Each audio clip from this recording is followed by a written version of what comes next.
আসসালামু আলাইকুম। কেমন আছেন সবাই? আশা করি সবাই ভালো আছেন। আজ আমি একটা নতুন রেসিপি নিয়ে এসেছি। রোজ, রোজ এক খাবার না খেয়ে ভাবলাম আজকে আলুর পুরিটা একদম নতুন নিয়মে বানিয়ে সবাইকে সারপ্রাইজ দিই। আমরা যেভাবে পুরি বানাই আজকে পদ্ধতিটা তার চেয়ে একদম আলাদা আর অনেক সহজ। পুরিগুলো যেমন ফুলকো হবে খেতেও তেমনি দারুণ লাগবে। চলুন ঝটপট রেসিপিটা শুরু করা যাক।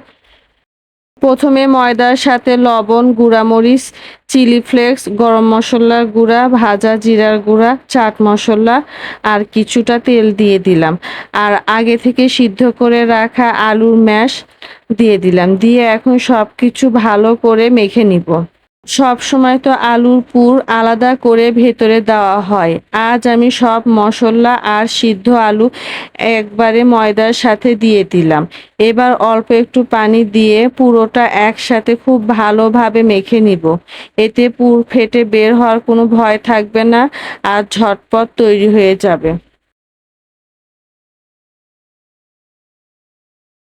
এবার একটা ডো বানিয়ে নিব।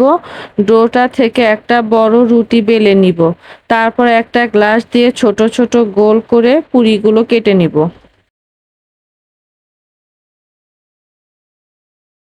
এরপর কড়াইয়ে তেল গরম করে পুরিগুলো ছেড়ে দিব।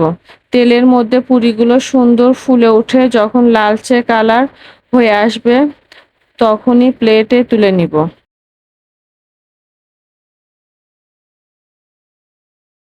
ঝটপট তৈরি হয়ে গেল গরম গরম ফুলকো আলুর পুরি।